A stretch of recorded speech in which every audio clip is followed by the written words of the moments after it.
I'd like to call this regular council meeting to order. Before we proceed, I want to acknowledge that the land upon which we are situated is the traditional territory of the Adirondack, the Haudenosaunee, and the Anishinaabe people. We're the beneficiaries of ancient agreements, such as the dish with one spoon between the Anishinaabe and the Haudenosaunee, who agreed to share the abundance of the land through peace, friendship, and mutual respect. The two-row wampum, by which the Haudenosaunee welcomed the settlers and agreed to share the land in mutual respect, and the Treaty of Niagara, considered a fundamental document by First Nations in all future relations and treaties with the British. We recognize that we have a responsibility to be stewards of the land in cooperation and collaboration with the Indigenous peoples, not only for one generation, but for all generations to come. We understand that we have an obligation to learn the lessons of our history, educate ourselves about the experiences of the Indigenous people, and seek opportunities to heal the wounds that will result in reconciliation with our Indigenous sisters and brothers. Many First Nations, Métis, and Innu people live and work in Fort Erie. We stand with all Indigenous people, past and present, in promoting the wise stewardship of the lands on which we live. We have the good fortune to live in a land of such abundance, diversity, and beauty. Let us be vigilant in protecting Turtle Island. Would you all please rise for the invocation?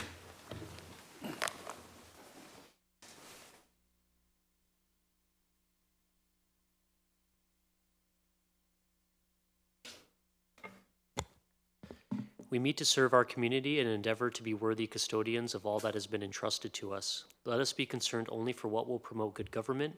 May we bring to our council chambers minds that think and hearts that feel, so that in our deliberations we may display imagination, wisdom, and courage, and the will to do our work for the good of all. Thank you. And while you're at it, Mr. Clerk, the roll call, please. Your Worship, Regional Councillor Encina sends his regrets and is absent this evening. All other members of council are present. Thank you. There is no addendum this evening. I'm going to reserve announcements until we come back after Sorry, closed Worship. session. There is an addendum? Councillor Lewis is absent at the moment as well. Right. Okay, I thought maybe he was going to be coming later. Okay. There is no addendum. I'm going to hold announcements until later. Disclosures of pecuniary interest. Councillor Noyes. Bylaw, the bylaws with respect to the Embrace Center. Yes. Yeah. So those are items 18.4 and 18.5, and that's because you're a member of the congregation. Okay. Any other disclosures? Who has the resolution for us to go into closed session? Councillor Dubanow. Yeah, thank you, Your Worship. Moved by myself and seconded by Councillor Flagg. The council does now go into closed session at 5:03 p.m. to consider the following items. 7.1, closed meeting minutes of June 8th, 2026, and 7.2, Santa's Health, reimagining Douglas Memorial Hospital pursuant to Section 239(2)K of the Municipal Act 2001, a position, plan, procedure, criteria, or instruction to be applied to any negotiations carried on or to be carried on by or on behalf of the municipality or local board. Any questions or comments? All those in favor? That is carried, so we're going to close session.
reconvene from closed session. Thank you, Your Worship. Yes, moved by myself that council does now rise and read 604, 7.1, the council.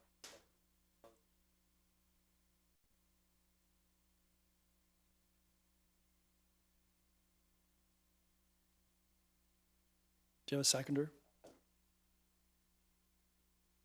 Okay. That resolution's on the floor. Any questions or comments? Just for the benefit of the public, we received information from Santa's Health, which is the organization that is assisting us with the Reimagining Douglas healthcare issues, and we received background information, and we're moving forward with that. All those in favor of the resolution to receive their information? That is carried. I'm going to go back to the announcements, and I just wanted to alert the public to the fact that when we discussed the development charge reduction program application at the last council meeting, staff has proceeded. They have filed an application. It will be processed along with all of the other applications that have been made, and at some point that will become a matter of public record. So that has been sent out. No decisions with respect to the development charges reduction or the programs that we might receive funding for will be finalized until A, the application is processed, B, council has received a report from staff on that and makes a decision to proceed. There's some notices with respect to some activities. The first has to do with the Erie Waverly Beach Public Open House, which is scheduled for tomorrow, June 23rd, 5 to 7 p.m. at the Banquet Hall in the Leisureplex. And the town is looking for feedback with respect to the conceptual design, and there is some information on this on Let's Talk Fort Erie page for anyone interested in attending that. The Sugar Bowl Bandshell grand opening, which was canceled last week due to the weather, is scheduled now for Wednesday, June the 24th, 4:30 to 6:30 p.m. at the Sugar Bowl Park. There's a public open house with respect to a zoning bylaw review, and that is at the Leisureplex on July the 14th from 5 to 7 p.m.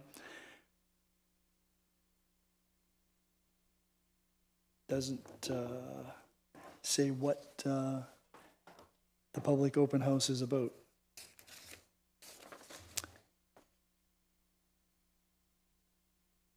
So I guess that's a bit of a shortcoming.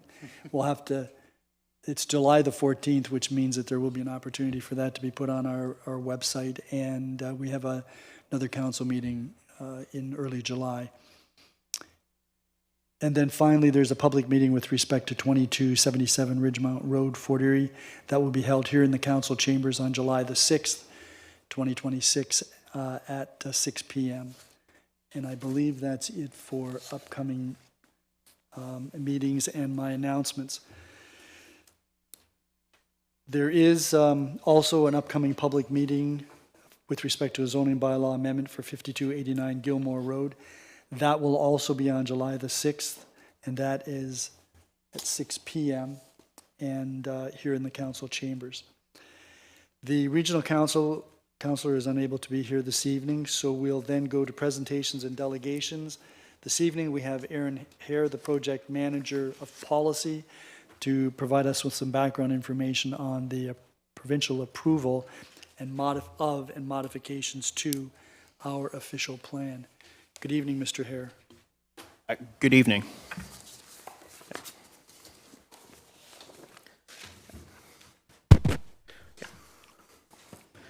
Good evening, Mayor and Council. My name is Aaron Hare, Project Manager with the town's Community Planning Department. Tonight I'm here to go over the provincial modifications to the town's official plan. Okay. On May 19th this year, the Ministry of Municipal Affairs and Housing approved a town's official plan with 54 modifications, which came into effect on May 20th. It should be noted that the province's approval is not subject to appeal. The province modifications focus on key 6 key themes. Instead of going through all 54 modifications, we're going to focus on the key themes during this evening's presentation.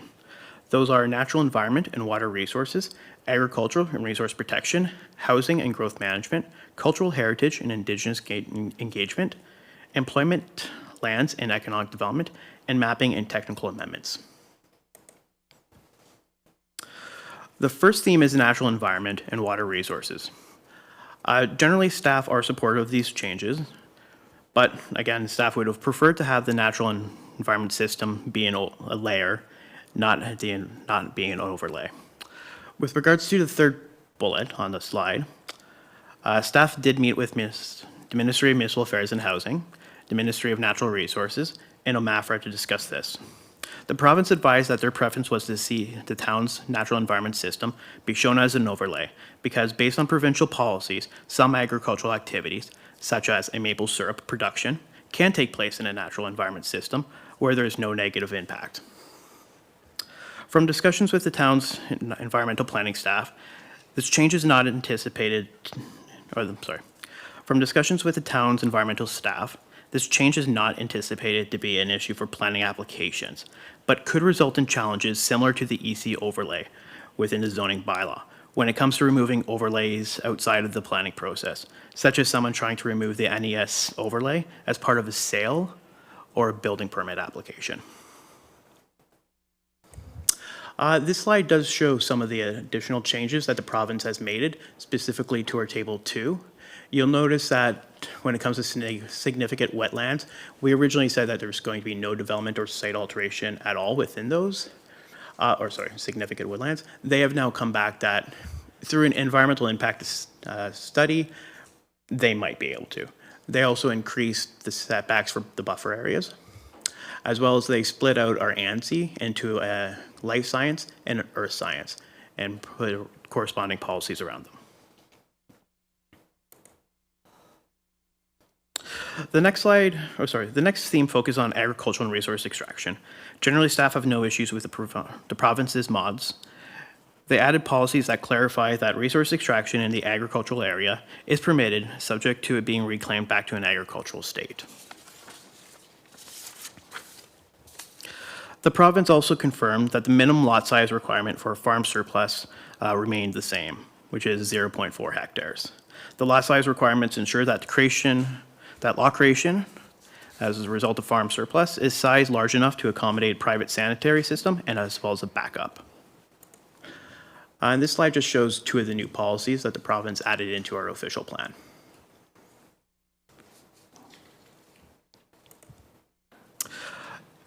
The next theme focuses on housing and growth management theme.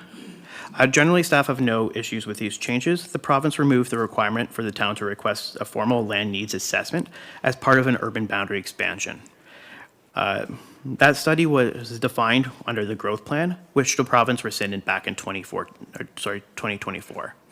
But the province still made it very clear that any urban boundary expansion still needs to be justified to the town's satisfaction. As well as here's some additional policies or changes. This slide essentially shows that the province turned town's housing affordability goal into more of an encouragement policy. They did this by deleting the word achieved and replacing it with encouraged. I should also just point out, when we are referring to affordable housing in the official plan, we're referring to the definition of the provincial policy statement. This theme focuses on cultural heritage and Indigenous engagement. With regards to cultural heritage policies, the town's official plan,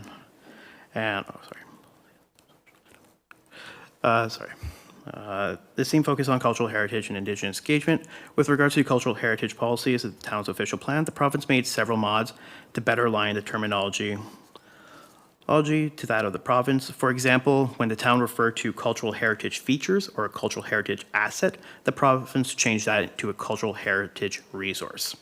There were several changes made that had those changes. They also deleted a couple policies, and those were specific because those definitions were also covered off in the provincial policy statement, as well as they deleted our criteria for determining cultural heritage value of interest because that is covered off in the OREGs. So this slide shows the modifications made to policy E.4.1.7 regarding whom we'll be developing consultation protocols with. When it comes to Indigenous consultation, the province expanded the consultation policy to specifically reference which Indigenous groups the town must consult with. It should be noted that the province added the Haudenosaunee Confederacy Chiefs Council, who is represented by HDI, to the list that we need to develop a protocol for. As part of the implementation of the new official plan, community planning staff will be developing a consultation protocol for planning and public work projects that will address the issues of capacity funding, when to consult, and other matters as appropriate. This slide just shows the areas of archaeological potential and the areas of archaeological sensitivity, which would be subject to the protocols. As you can see on the map, these areas are pretty much most of the town. So we can be doing a lot of engagement going forward. So this, the next theme focuses on employment and economic development. Generally, these modifications are to assist the town's new official plan to better align with the provincial changes that were made in 2024 regarding employment lands and employment areas.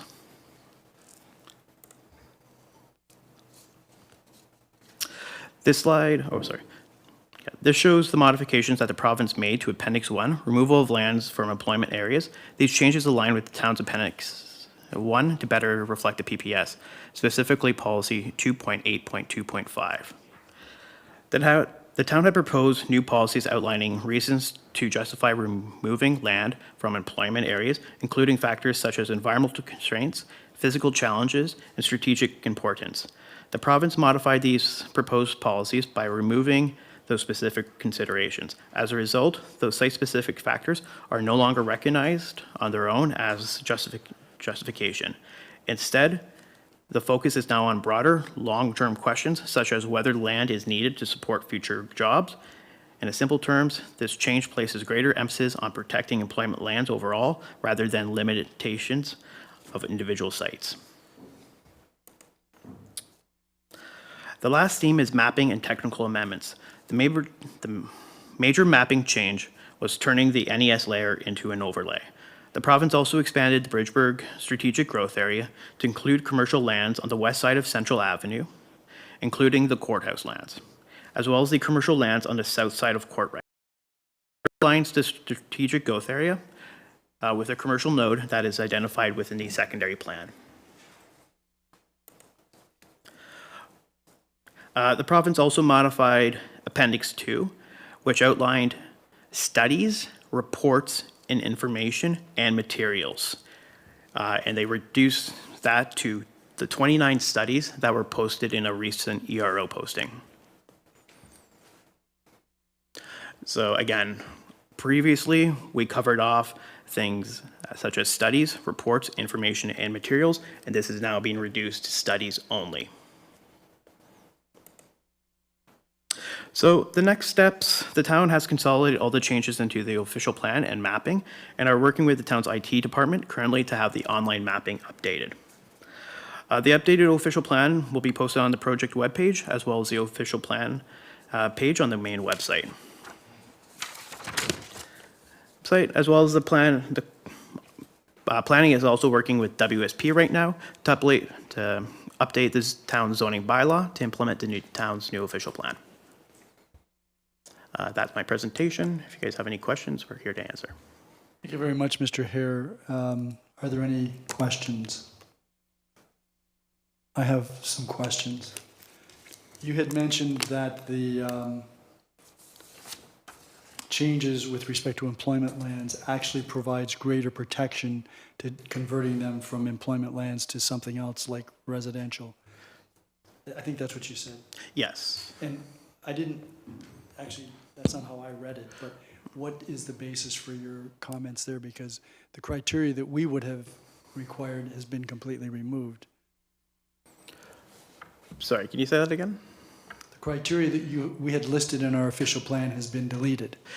Yeah, so we were saying that if the lands were constrained with environmental, that could be removed from employment. Amen. Those comments were as a result of some comments that we had with regards to the employment lands on Sunset, where some of those lands are hindered by environmental protected lands, and essentially they wanted justification to help them remove those from employment and reallocate the employment somewhere else where they can actually develop employment lands. Okay, that seems very convoluted, but I appreciate your comment. With respect to the studies, the ERO was out. Has the timeline for that been completed for comments? Yes, now it has. Yeah. Okay. We did provide comments. So then this is being adopted as government policy. What studies can be required and which ones can't be, or which ones can be if certain circumstances are met? Yes, this is now in legislation. Yeah. And with respect to the duty to consult and the connection with the protocol that town staff is working on,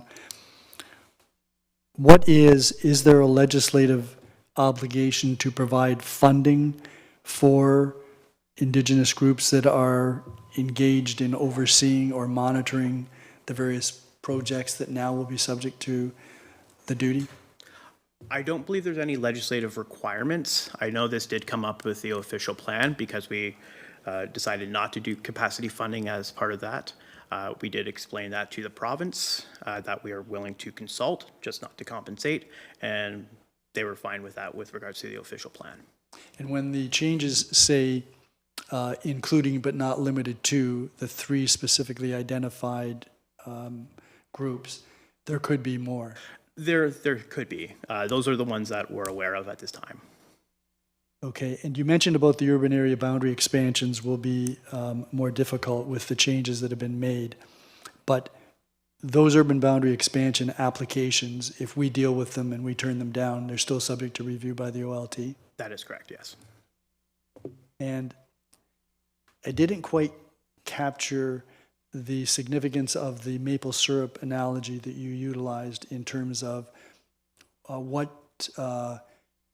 why the prohibition against development was removed in favor of environmental impact study for certain lands. Can you explain that? So originally when we submitted our official plan to the province, our natural environment system was an actual layer, which meant it was an actual designation of the official plan. They're saying that based on provincial policies, certain agricultural activities can occur in natural environment systems if they can demonstrate that they're not going to negatively impact those. And the reason I used maple syrup production is because if you look at the definition of agriculture and the PPS, that's one of the uses that is specifically listed.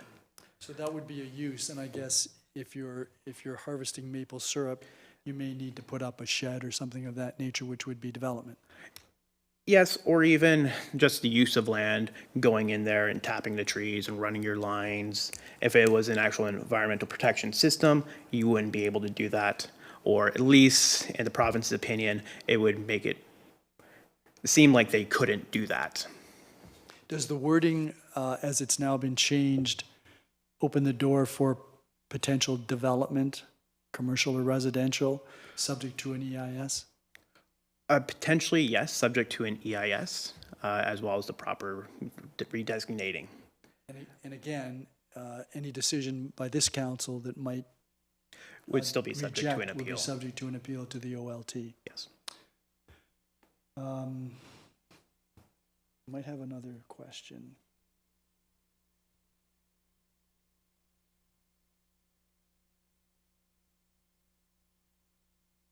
You're satisfied that the wording of the modifications actually expands the requirement for environmental impact studies in the areas where they've changed it from no development to at least potential subject to an EIS? Yes, but we went over with our environmental staff. They're fine with this changes. They just weren't really happy with the overlay. Everything else, they believe, is we're better protected now with this new official plan than when we we were previously. Right. Thank you very much, Mr. Hare. Any other questions? Thank you very much. Don't go away because I'm going to ask council if we could move up your report so that we deal with it right now since this is fresh in our memories. Councillor Lewis, seconder for that. Councillor Flagg. So we're going to move forward with report PBBS 32-2026. Who has the resolution for that? Councillor Christensen? Moved by myself and seconded by Councillor McDermott. The council receives report PBBS 32-2026 regarding the provincial approval of the Town of Fort Erie official plan for information. Okay, that's on the floor for any questions or comments. Okay. Mr. CAO, you've been at a couple of meetings with the Red Tape Commission, and you've had some discussions with people on the Red Tape Commission. Any comments about any of the changes or modifications that might have an impact on the additional work or requirements necessary for people to develop or for the municipality to engage in things like public works projects? I think there's definitely likely some additional process work that we're going to have to do, and when we look at some of those changes, probably we'll need to consult with our planning staff a bit further, but as you know, we're scheduled hopefully this August to be back in front of some of those ministries to put forward some of our concerns and ensure that in the instance, and I know that you're maybe inferring some irony with the red tape reduction, but to try and streamline processes, oftentimes we're left with a more complicated process to move through things. So I think that was maybe the point of all of this, but I think we'll have an opportunity in August to hopefully shine some light on that and hopefully bring some ministry awareness to some of the challenges that we have in implementing some of the policy changes. Thank you. So I take from that you're saying that our work is not yet done. Yes, that's correct.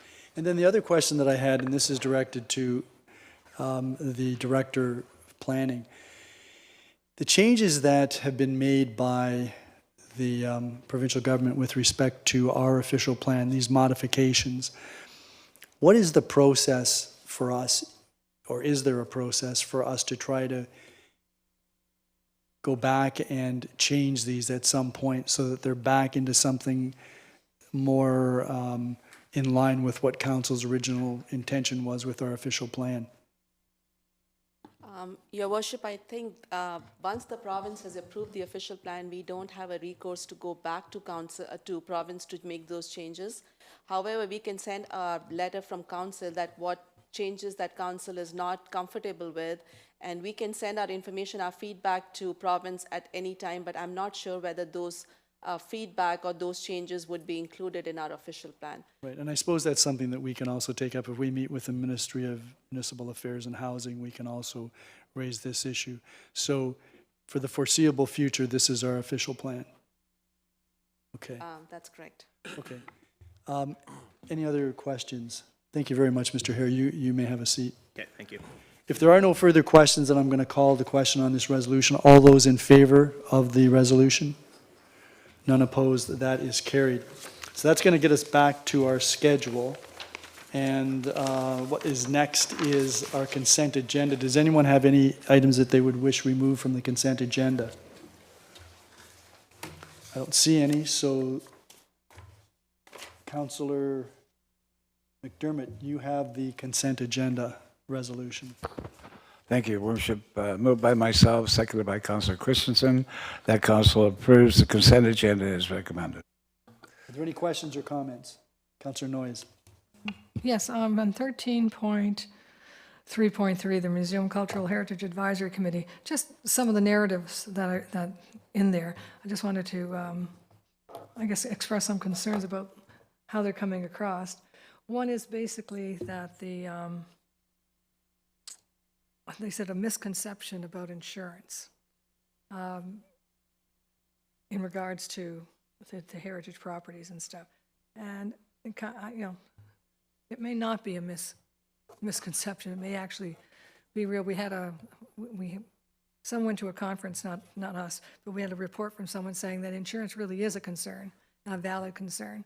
And this report, it refers to it as misconceptions of insurance. They don't go into any detail.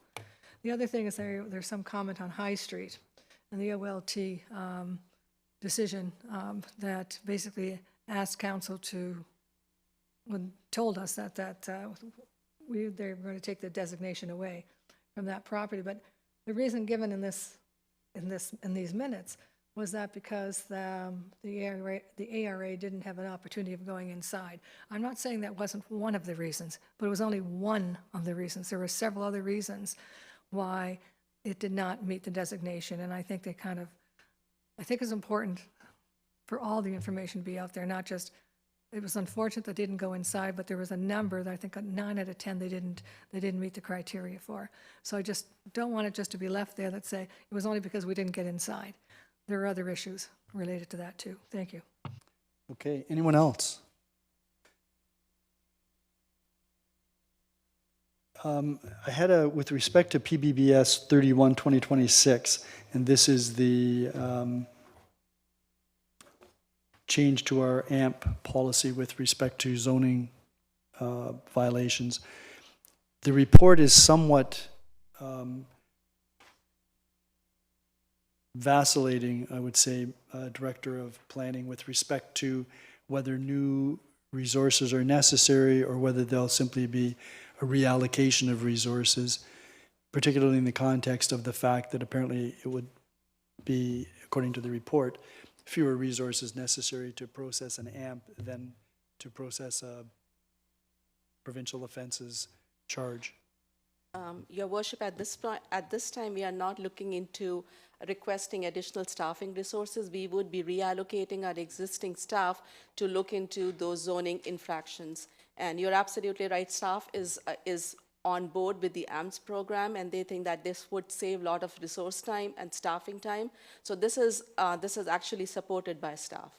And so that means that there wouldn't be additional staff, and the staff that we have will be able to be allocated to do some other work that they're highly engaged in the community. Is that correct? That's correct. We would not be hiring any staff. Great, thank you. Councillor Noyes.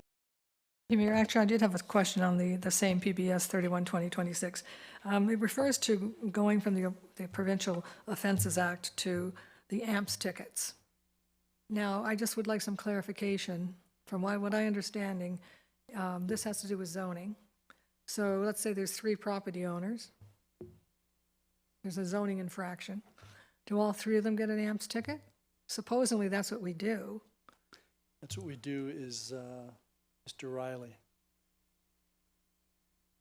Through the mayor to the councillor, if 3 owners are named on title, 3 owners will receive an administrative monetary penalty under the AMPS penalties. So if I can just clarify, so if the fine is $1,000 and there's 3 owners, we'll be collecting $3,000.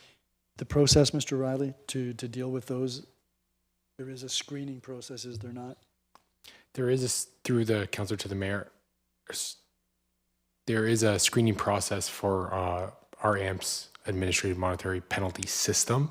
An individual receives an AMPS ticket. They have the ability to put it for screening. The screening officer assesses the ticket, determines whether or not it's valid or not, if there's any reductions, or if the ticket will be canceled, or if the ticket will be affirmed. But to answer the councillor's question with regards to if there's 3 property owners, they all get $1,000 tickets, and all of the 3 tickets are affirmed, the town would collect $3,000. But the screening process could result in a modification of that. That's correct, sir. I can also state that this is not something that is designed by the municipality. This system is designed by the province, and the ability to collect the fines, unfortunately, the way that the Municipal Act is drafted, it basically, the only way for the municipalities to have an enforcement mechanism is to charge all of the owners. So that's why municipalities do that. This is a common practice. It's industry standard across all municipalities in Ontario. This isn't a Fort Erie practice. Like I said, it's industry standard across the province where all property owners get charged under the AMP system. Councillor Noyes? Well, thank you for that explanation. So then how do we fit under this thing that administrative penalties, which would be the fine, must not be punitive and must be proportionate to achieving compliance? So if I own the property and I own it all by myself, and I do something I shouldn't do and do a bylaw and zoning infraction, I get fined $1,000. Okay, pay $1,000.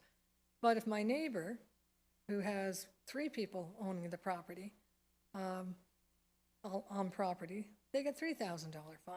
So how is that fitting with proportionate to achieving compliance? Mr. Riley?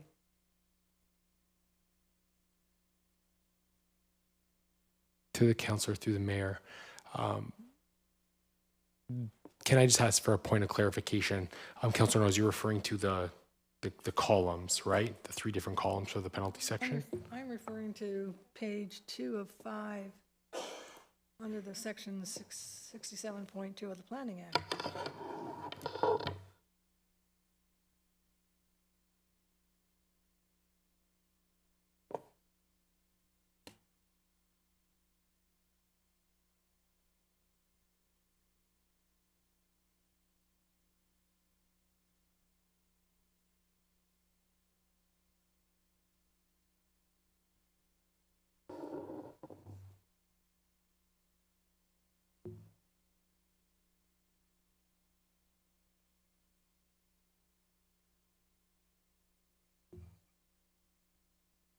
Mr. Riley? Sorry, Mr. Mayor, I'm having difficulty pulling it up on my computer.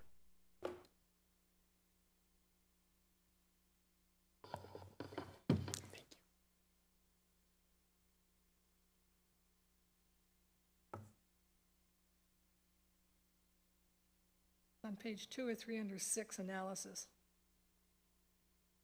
Number 1.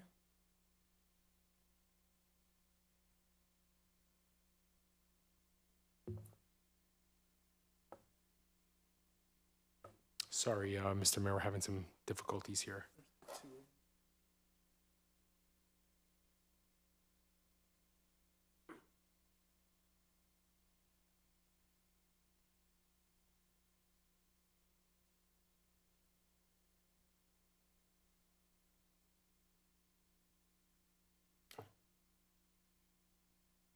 Sorry, Mr. Mayor, could the councillor just clarify again what page she's referring to on which document? Okay, it's in the report. It's on page 2 of 3. 6, now, like right at the top, it says 6 analysis, and then under 1, it says under proposed section 67.2 of the Planning Act, and then it goes down into notably like the 3 bullets. And the first bullet is must not be punitive and must be proportionate to achieving compliance.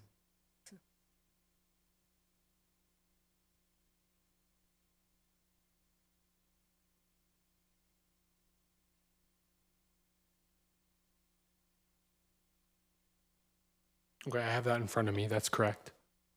So my question is, the person who does the same mistake, like has the same infraction for the zoning bylaw, I get fined $1,000. That's the fine. But my neighbor, who has 3 people listed on the property, get fined $3,000 if we go through the AMPS program. I guess that's considered proportionate and not punitive? To answer the question, each individual only got charged $1,000.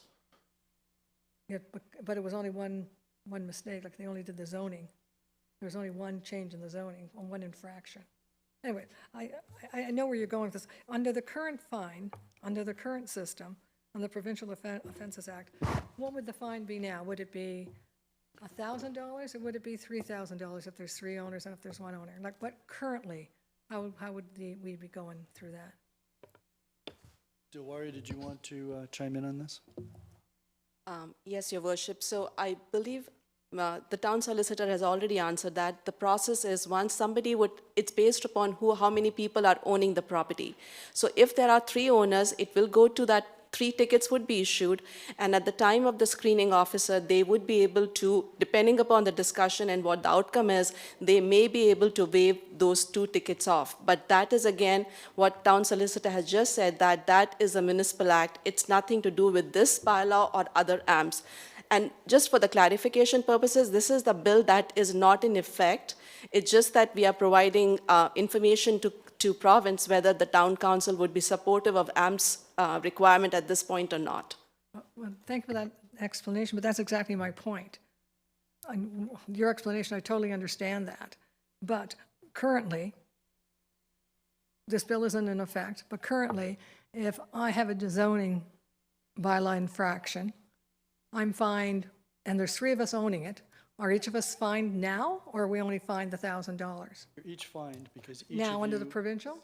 because each of you, yeah. Okay. And we've gone through this before on other issues where there have been multiple owners.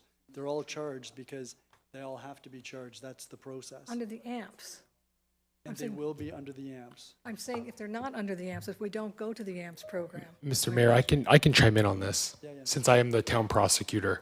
Under the Provincial Offences Act, when we do lay Part 3 informations, we charge everyone on title as well. So whether it's an AMPS ticket or whether it's a provincial offenses ticket, the owners, if it's an ownership charge, all owners on title, that's the first thing we do. We pull the deed, we see who are the owners of this property. If it's a corporation, we charge the corporation and we charge all the directors. If it's owned, if it's not owned privately, we charge all of the owners that are named on title when it's an ownership charge.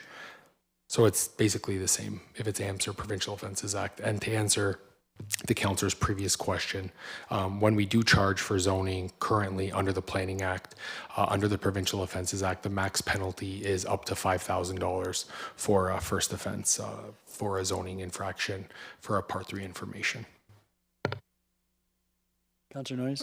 Thank you for that explanation. I still think it's very unfair that if Mr. and Mrs. Smith owns the property, they get fined $2,000. If it's just Mr. Smith, he only gets fined $1,000. I think that's very unfair. And I think it's punitive. Well, you may think both. Apparently, the provincial government doesn't, or they wouldn't be promoting it, and prosecutors wouldn't be following it. In any event, did you want to vote on this separately so you can vote no? Okay, so we'll deal with 13.3.3 separately.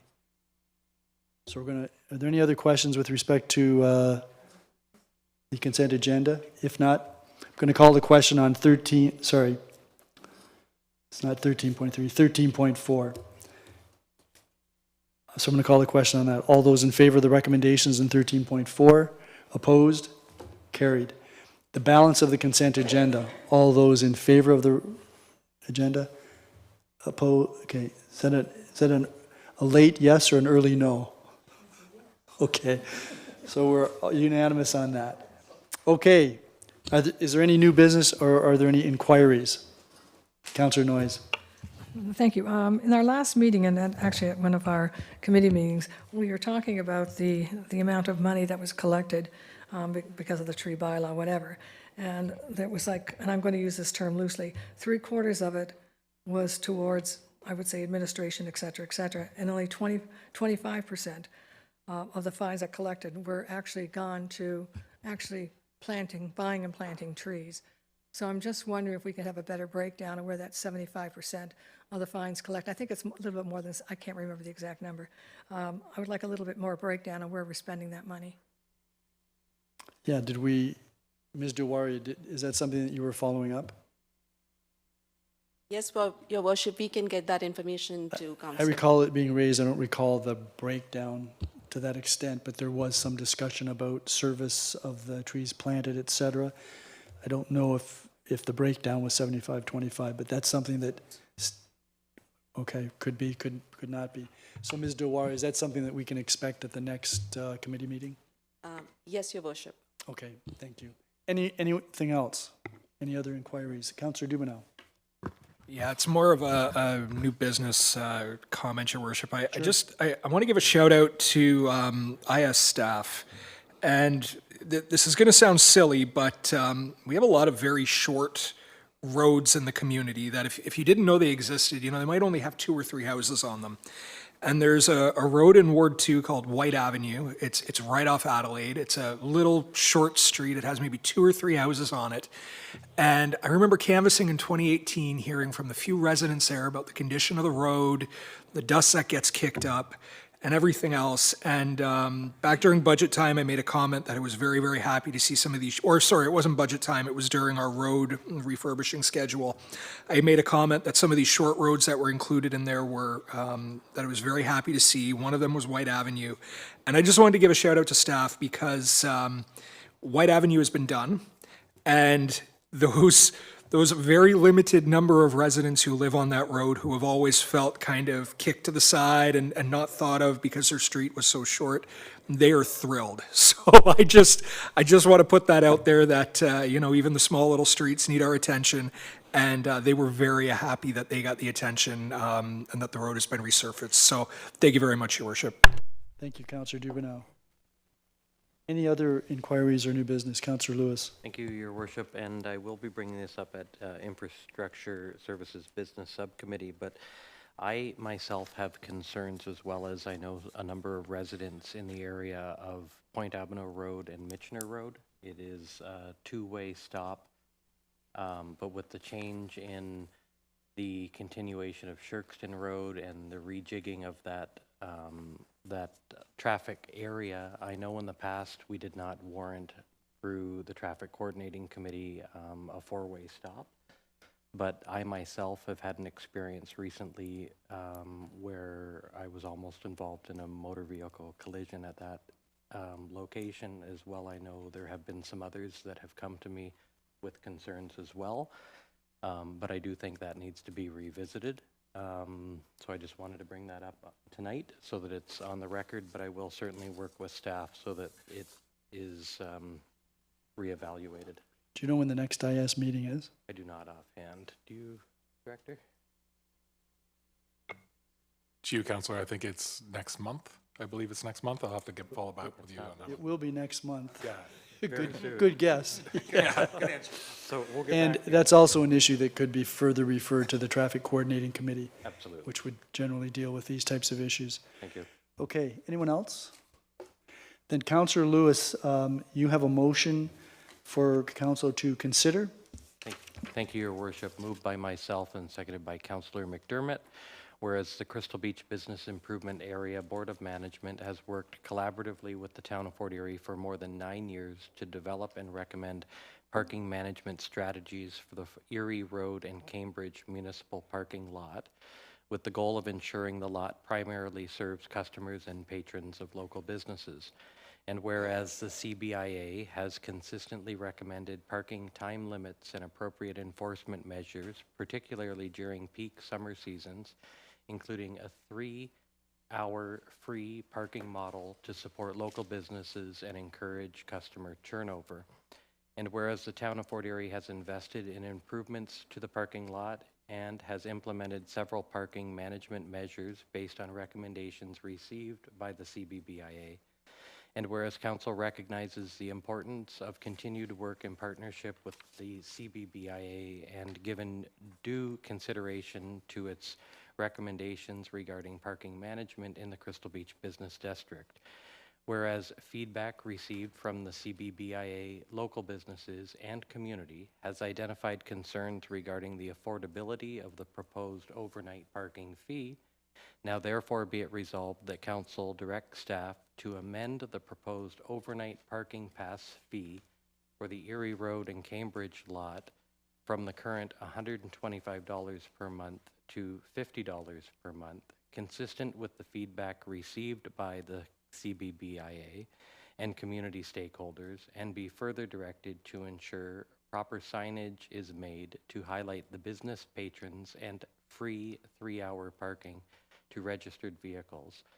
And further, that the town of Fort Erie continue to work with the CBBIA and business community in the implementation and evaluation of parking management strategies to ensure that the parking lot remains available and accessible for business patrons while supporting economic viability of the Crystal Beach Commercial District.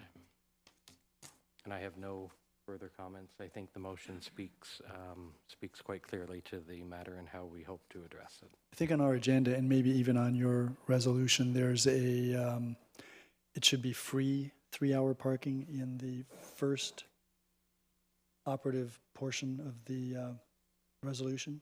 It's the second last line. Okay, Mr. Clerk, you've got that?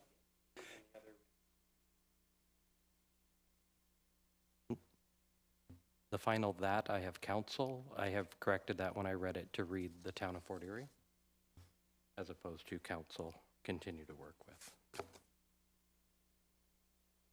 Okay. Do you have that as well, Clerk? Okay. And I believe that if this passes, there would be a need to amend Schedule E of the fees bylaw. Okay, but we'll deal with that when we get to it, and that's something that can come up at a regular council meeting. Okay, any questions or comments? All those in favor of the resolution? None opposed, that is carried. Are there any notices of motion this evening? Okay, so for consideration of bylaws, we have 18.5 and 18.6. And Mr. Clerk, I may have misspoke at the very beginning. It's 18.5 and 18.6 that Councillor Noyes has the pecuniary interest in. So Councillor Flagg, you have the resolution for first and second reading of the bylaw package. Are there any other bylaws that anyone wishes removed from the package? If not, could you please proceed, and we'll deal with 47 and 48 separately. You got it. Moved by myself and seconded by Councillor Dubanow, that bylaw package containing 43/2026 to amend swimming pool bylaw 149/2008 respecting administrative penalties and enforcement provisions. 44/2026 to assume ownership and responsibility of the stormwater management system for the Oaks at 6 Mile Creek subdivision. 45/2026 to stop up, close, and convey to the developer Bright Avenue, Long Street, Isley Street, and Terry Drive within Plan 59M 469 Spears Garden subdivision. 46/2026 to amend user fees and charges for bylaw 102/2025 Fort Erie tennis court fees.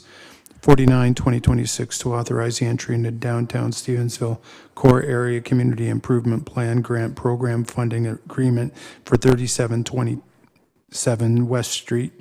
50/2026 to remove part lot control from parts of lot 32 and 35, Plan M65 Loganberry Court. And 51/2026 to accept and declare lands as public highway on the corner of Robinson Street and Emmerich Avenue are given first and second reading. All those in favor? Those bylaws are on the floor for any questions or comments. Councillor Flagg and then Councillor Noyes. Thank you, Your Worship. Just on 46/2026, the tennis court fees. Within all of our fee structure, we normally indicate exactly what it is that we're trying to charge, and we have multiple tennis courts. And just to put a tennis court fee, just wondering whether we could have something that would describe that tennis court a little better, whether it's Oaks Park or some other acknowledgement of that area. Well, I think you're absolutely correct, and I'd made a note of that myself, because we're not planning on charging a fee for other tennis courts, correct? Through Your Worship, that's correct. So I would suggest, Councillor Flagg, that you move to amend that part of the schedule so that it clearly says Oaks Park tennis courts. That was my next statement as well, Your Worship. Thank you very much. I will do so. Okay, maybe we should be separated then. We could. We could Okay. find the thorn between the two roses. Dubanow, you're seconding that? Okay, any questions or comments? All those in favor of the amendment? That is carried. Anything further, Councillor Flagg? No, sir. Councillor Noyes. Yes, on 43-2026, and I brought this up when it first came before us in regards to the self-closing, failure to have self-closing doors from a building directly to the pool area. It's in here, and I did have a brief opportunity to touch base just briefly with Philip. My concern is, number one, I don't think we're doing that. I don't think most of the patio doors are not usually self-closing, and many of the times that's how you access the backyard where the pool is. But the other thing, it doesn't talk about, I would think that the self-closing, not only does it have to be self-closing, but there should be some kind of a locking mechanism that's like 5 feet high or whatever, 6 feet high. I think perhaps in the report it says something about that. But if we're going to put this in our bylaw, if that's, I'm just wondering about our liability. So our bylaw guy goes there, he looks at it, he inspects the pool, he notices the patio door, and it's just a regular patio door, it's not self-closing, and he doesn't do anything, like he doesn't issue and say, okay, I gotta put in a different patio door or whatever, and something happens, what's our liability? Mr. Riley, can you provide us some assistance on this? So your issue isn't with the fact that there's a penalty if you fail to have an enclosure that's locked or latched. Your concern is the fact that the door is not self-closing. Well, And my there's- concern is that it's in our bylaw that says it has to be self-closing. Right. So why isn't there a penalty for that? That's your question? Yes. Mr. Riley? To the councillor through the mayor, I'm not exactly sure why there isn't a penalty for that, but we can take that back and look into it. Penalty. Sorry, there is a penalty for that? There is a penalty. So section 4.2.2.8 of the bylaw, I think, speaks to this issue. Doors providing access from a building directly to the pool area, other than doors located from a dwelling unit, shall be self-closing and equipped with a self-latching device. Yeah, so there's under 4.2.2.8, failed to have self-closing door from a building, that's from a building directly to pool area. Other than from a dwelling unit. No, it doesn't. It's in the schedule. Yeah, so the third last item in the schedule. And then Right. the fifth one, gate not self-closing, 4.2.2.7C. There's a penalty for that. So it is actually covered. No. Are you saying it's actually, I'm saying that it's in here, and that people who have patio doors that aren't self-closing, that opened up into their backyard, they're in contravention of this bylaw. And I'm saying, okay, so from what I understand, when was asking that question to bylaw, they said, oh, well, yeah, no, actually in the meeting itself, I brought this up saying, okay, is that the condition? They're saying, well, we have these little locks, they should have these locks at the top, and I don't disagree, I think they're actually safer than the self-closing. We have the locks at the top and they can't be opened, that type of thing. I'm just saying, you have it in the bylaw, so if it's in the bylaw, you're either going to enforce it or you're going to take it out of the bylaw, or, like I said, it's in the bylaw, so and there's a penalty for it. I would say most of the doors from the house to the pool area probably are not self-closing. So what do we do with this to make it? I see. So your point is, if you have a pool and you have direct access from the house and the door is not self-closing, that theoretically is a penalty. So, and if we're concerned about safety, it actually should be a penalty. I mean, if you want to have a pool to which you gain direct access from your house, and there is no space between the back of your house and that door and your pool area, which is fenced. Well, the pool area has to be fenced. It's not fenced. No, it's not. That's many of the situations. You have your patio here, the fence is around the other three sides, but the side of where meets the house, where the patio is, and the house is, that's not fenced. That would be a violation, would it not, Mr. Riley? So maybe it's worth noting that this is only for pools not retroactive prior to the bylaw. So there are pools that exist in the town that do not need to meet the current state of the bylaw if they were built at a certain time. So the 6.2 provisions of the bylaw, 6.2, the provisions of bylaw 61-84 as amended continue to apply to any existing pool enclosure in good repair that is in compliance and continues to comply with the requirements of bylaw 6184 on the date of passing this bylaw until such time as the existing pool enclosure is replaced or undergoes substantial repair. Not following. I'm sorry, I'm not following all But that. what Mr. Riley is saying is that if it's an existing pool and it doesn't need any repairs, then it's grandfathered. That's basically what you've just said, is it not, Mr. Riley? Correct. I don't understand that myself, because if it's all about safety, I know that it would be an insurance issue. If you're the insurer of the home, that is a risk. So why would it be grandfathered? I mean, to your question, Mr. Mayor, when we're talking about municipal liability would rest with the property owner. If they are not in compliance with the town bylaw, or they're doing something that would be inappropriate or unsafe, or rather dangerous, elevate to that level, I mean, that's on the property owner. So Councillor Noyes, I'm going to suggest that we deal with this particular bylaw and that we ask staff to take a look at this issue, because I think we're concerned about more than municipal liability. I think we're concerned about the safety of children in particular. And if we've got regulations that would require certain things to be done to enhance the safety, I don't know that we should be grandfathering unsafe structures, which is somewhat what you've suggested we are doing. So if anybody takes issue with that proposal, I would suggest that we deal with this bylaw and then have staff provide us with some further background on how we can enhance whatever we've got. You're agreeable with that? Yes, I agree. Like, again, it's a safety issue. And I understand that many of these houses are built with the patio doors and they all have a lock at the top, et cetera, but they don't have that self-closing. Okay, and is that Mr. Peasel that would be charged with this? Is this your area, or is this the director of planning? So you've made a note of what it is we're interested in learning? Okay.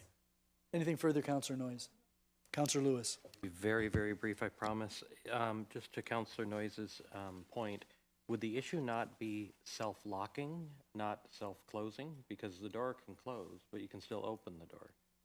So I just wanted to throw that one out there. And then the other, if we can get some clarity on the existing non-conforming, what would be an example of maintenance that would trigger an existing non-conforming pool to have maintenance that would then trigger them to have to be compliant with the new Right. bylaw? Those are just my only comments. Ms. Dewari, you've got that as well? Okay, thank you. Anyone else? Okay, then we're going to go to third and final reading of the agenda, or the bylaw package, and that's Councillor. You want to do the two? No, we have to go to third and final reading of the group that you just introduced. That would be Councillor McDermott. Pardon? Yep, we're going to deal with it. Moved by myself, seconded by Councillor Christensen, that bylaws 43-2026 to 46-2026 inclusive, and bylaws 49-2026 to 51-2026 inclusive are given third and final reading to be signed by the mayor and clerk under the corporate seal. Questions or comments? Did we not take out 47-2026? Yeah. This deals with 43 to 46 and Oh, okay. 49 to 51. Okay, I missed that. Okay. Yep. So you can vote on these. All those in favor? None opposed? That is carried. Okay, now we're going to deal with 46 and 47 and 47, 48. Moved by myself and seconded by Councillor Dubanow that bylaw 47, 2026 to enact an amendment to the official plan adopted by bylaw 78, 2025 for, Councillor Lewis, you have first and second reading of 47 and 48. I do. Moved by myself, seconded by Councillor McDermott, that bylaws 47-2026 to enact an amendment to the official plan adopted by bylaw 78, 2025 for the town of Fort Erie, planning area amendment 1-240 Jarvis Street, and 48-2026 to amend bylaw 12990 as amended 240 Jarvis Street are given first and second reading. All those in favor? No, Councillor Noyes, you're not voting on this. So that's carried. Councillor Christensen, you have third and final reading. Moved by myself, seconded by Councillor McDermott, that bylaws 47, 2026 and 48, 2026 are given third and final reading to be signed by the mayor and clerk under the corporate seal. Any questions or comments? All those in favor? That is carried. That then takes us to the confirmatory bylaw. And Councillor Noyes, you have the first and second reading for that. Thank you, Your Honor. Moved by myself and seconded by Councillor Dubanow that bylaw number 52, 2026 confirmed the action of council at its council and committee meeting held on June 8th, 2026, at its regular council meeting held on June 22nd, 2026, is given first and second reading. All those in favor? That is carried, and that bylaw is on the floor. Councillor McDermott, third and final reading. Thank you, Worship. Moved by myself, seconded by Councillor Christensen, that bylaw 52-2026 is given third and final reading to be signed by the mayor and clerk under the corporate seal. Are there any questions or comments? All those in favor? That is carried.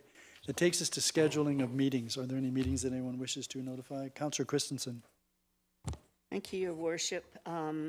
The Ridgeway BIA will be meeting at 5:30 on July the 2nd at 366 Ridge Road North. Any other meetings? Councillor Dubanow and then Councillor Noyes. Yeah, thank you, Your Worship. It's not a town meeting, but I wanted to announce it anyway. The Community Living Fort Erie Annual General Meeting is this Wednesday, June 24th at 5:30 p.m. at the Fort Erie Legion. And Councillor Noyes. Yeah, thank you. On Thursday, the 25th, the SPCA meeting, and it's going to be held at Mary Reinhardt's house at 6 o'clock. And then on June 30th, the Accessibility Committee meeting is meeting here in Committee Room 1 at 4:30. What was the date on that again? Thank you. Any other meetings? Councillor Lewis. But just to invite everyone to the Crystal Beach Waterfront Supper Market, which is starting on this Thursday, June 25th. And that starts at 5? Yes, 5 p.m. Waterfront Park. Right. Any other items? Councillor Noyes. Were you going to announce the band shell on Wednesday? I did at the very beginning, that bench, I made that as part of my announcement, and that is this Wednesday, June 24th, 4:30 to 6:30 at the Sugar Bowl. Anything else?